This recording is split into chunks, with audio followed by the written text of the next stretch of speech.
Permit नहीं मिलने से स्कूल वैन चालकों में आक्रोश, वाहन बंद कर किया विरोध। छत से गिरकर घायल महिला की 1.25 माह बाद उपचार दौरान मौत। 12 वर्ष बाद शुरू होगा रेंजर कॉलेज, 31 जुलाई से प्रारंभ होगी प्रथम बैच। शहर के स्कूल वैन चालकों ने परमिट को लेकर 13 जुलाई सोमवार को वाहन बंद कर हड़ताल कर दी। यातायात पुलिस द्वारा की जा रही चालानी और जुर्माना कार्यवाही से आक्रोशित चालकों ने वाहन बंद कर यातायात थाना पहुंचकर विरोध जताया। वैन चालकों ने आरटीओ कार्यालय से परमिट दिलाने की गुहार लगाई। विरोध कर रहे वैन चालकों का कहना है कि आरटीओ कार्यालय द्वारा करीब 10 वर्ष से परमिट नहीं दिया जा रहा है। हमारे द्वारा परमिट के लिए आरटीओ कार्यालय में कई बार चक्कर लगाया गया है, लेकिन परमिट नहीं मिल रहा है। परमिट नहीं होने पर पुलिस द्वारा कार्यवाही की जा रही है, जिससे वाहन चालक परेशान है। उन्होंने कहा कि हम आज परमिट लेने को तैयार हैं, हमें परमिट दिलाया जाए। परमिट नहीं दिया जा रहा है और पिछले 10 साल से नहीं दिया जा रहा है।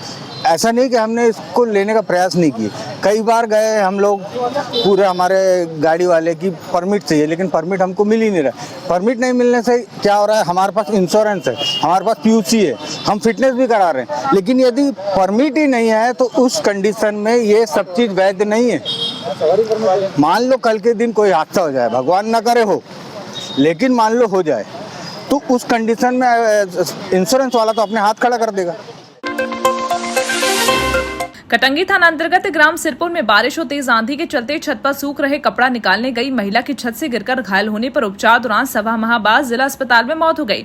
डॉक्टर द्वारा मृतका की तहरीर अस्पताल पुलिस चौकी को दी गई, जिसे पुलिस द्वारा मृतक के शव का पंचनामा और पोस्टमार्टम करवाकर परिजनों को सौंपा गया। पुलिस ने शून्य पर मर्ग कायम कर डायरी जांच के लिए संबंधित थाने को भेजी जाएगी। प्राप्त जानकारी के अनुसार मृतका निर्मला पति दुर्गा प्रसाद नेताम सिरपुर के निवासी थे, जो 30 मई को अचानक बारिश और आंधी आने से घर के छत पर सूख रहे कपड़ा निकालने गई थी, जो नियंत्रित होकर छत से नीचे गिरने से गंभीर रूप से घायल हो गई, जिसे परिजनों ने जिला अस्पताल में भर्ती कराया। हालत में सुधार नहीं होने पर डॉक्टरों ने जिला अस्पताल में भर्ती कराने की लिए सलाह दी, जिससे परिजन मृतका को 3-4 दिन पूर्व ही जिला अस्पताल में भर्ती किए थे। महिला ने 13 जुलाई की सुबह अस्पताल में दम तोड़ दिया। स्लैब से गिर गई थी, जो 30 मई को जो तूफान आया था, उस समय क्या है, कपड़े उपड़े थे छत पे, तो निकालने के लिए चढ़ी, उस समय वो अचानक हवा तूफान की वजह से नीचे छत से नीचे गिर गई। मेन तो वहाँ जो सुधार नहीं आ रहा था, ऑक्सीजन लेवल की बहुत कमी हो रही थी उनको। नगर मुख्यालय से लगे ग्राम कोसमी के वार्ड क्रमांक 13 में सोमवार तड़के एक घर में अचानक आग लगने से अफरा तफरी मच गई। आग की चपेट में आने से घर में रखा पैरा, अनाज और अन्य घरेलू सामग्री जलकर राख हो गई। पीड़ित परिवार ने इस घटना में अपने ही मोहल्ले के एक व्यक्ति पर जानबूझकर आग लगाने का गंभीर आरोप लगाया और पुलिस कार्रवाई पर भी सवाल उठाए। जानकारी के अनुसार ग्राम कोसमी निवासी तेजलाग नकपुरे के घर में 13 जुलाई की सुबह करीब 3:30 बजे अचानक आग लग गई। आग की लपटें उठती देख परिवार के सदस्य जाग गए और आसपास के लोगों में हड़कंप मच गया।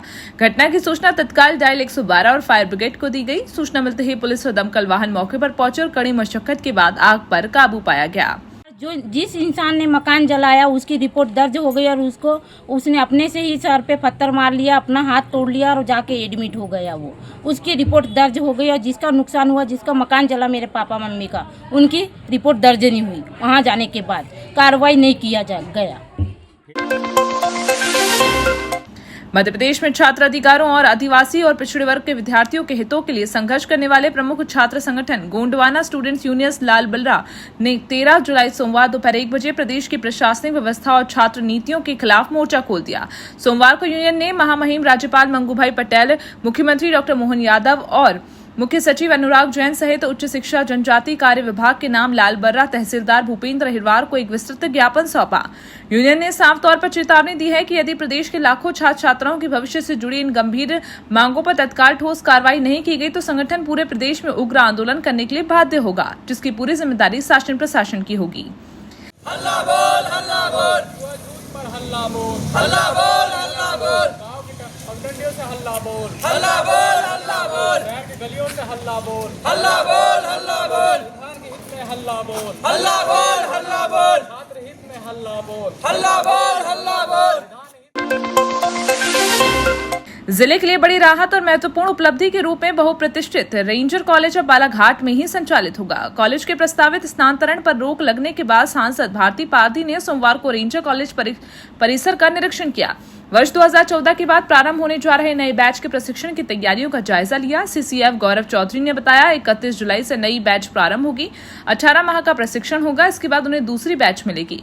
ये रेंजर कॉलेज वर्ष 2014 से बंद था। सांसद के प्रयासों से इसे पुनः प्रारंभ कराया जा रहा है।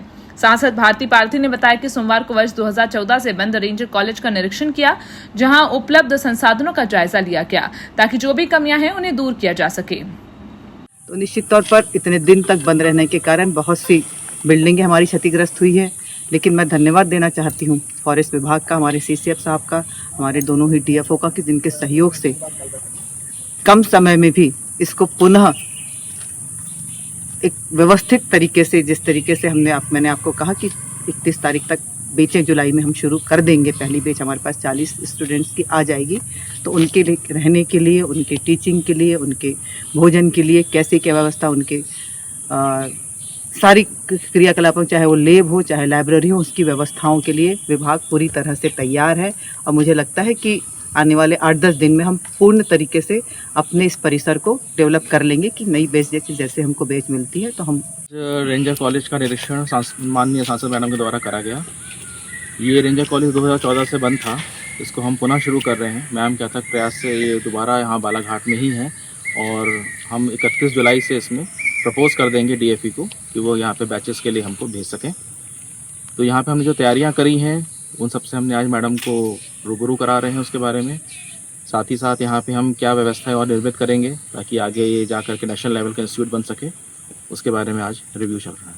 पहले 2 बैचेस निकलती थी, अभी एक ही बैच रहेंगी या दोनों बैच? असल में 18 महीने का कोर्स होता है, जिसमें से पहली बैच अभी जब हमको मिलेगी उसके करीब 1 साल के बाद हमें दूसरी बैच मिल जाएगी। तो एक जूनियर बैच, एक सीनियर बैच चलती है। तो व्यवस्थाएं दोनों बैचों को चलाने के हिसाब से करी जा रही है। जिले के बिरसा क्षेत्र में वन विभाग की लापरवाही एक बार फिर उजागर हुई है, जहां एक किसान 3 महीने से ट्रांजिट पास के इंतजार में है।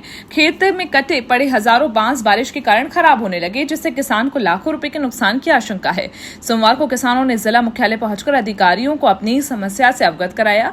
बिरसा विकासखंड के ग्राम एक्को निवासी किसान मदन सिंह ने वन विभाग पर गंभीर आरोप लगाते हुए कहा कि वे पिछले 3 महीने से बांस के परिवहन की अनुमति के लिए भटक रहे हैं, लेकिन अब तक उन्हें अनुमति नहीं मिल सकी है। जबकि खेत में 5329 नग बांस कटकर पड़े हैं, जिनमें विभिन्न लंबाई के बांस शामिल हैं। किसान के समर्थन में पहुंचे ग्रामीण डमरू सिंह धुर्वे और कैलाश नकपुरे ने भी वन विभाग की कार्यप्रणाली पर सवाल उठाए। डीएफओ रेशम सिंह धुर्वे ने कहा आवेदन हाल ही में उनके संज्ञान में आया है। उन्होंने संबंधित अधिकारियों को जांच और आवश्यक कार्रवाई के निर्देश दिए हैं। हमारा समस्या ये बांस का समस्या है। 2-3 महीना हो गया नहीं निकल रही से बांस की हालत वही काला हो गया है बांस, और दिमक भी ले रही से नीचे से बांस पूरे ख़राब होने लगा। 1-2 लाख का हो जाएगा नुकसान पूरे। बांस की समस्या, बांस तो नहीं मिल रही है, कैसे क्या हो रही है, हमको नहीं दे रही है, नुकसान हो रही है। अच्छा, काला हो रही है आपके बांस में अभी हुआ है, कटे रहा बहुत दिन सबसे होगा 3 महीना। जी हाँ, ये प्रकरण मेरे पास आया था। चूँकि इसमें रेंज स्तर से प्रकरण मेरे पास आया हुआ था, तो मैंने इसमें भूमि का सत्यापन करने हेतु एसडीओ साहब को लिखा हुआ है। लगभग 1 सप्ताह हो गया है।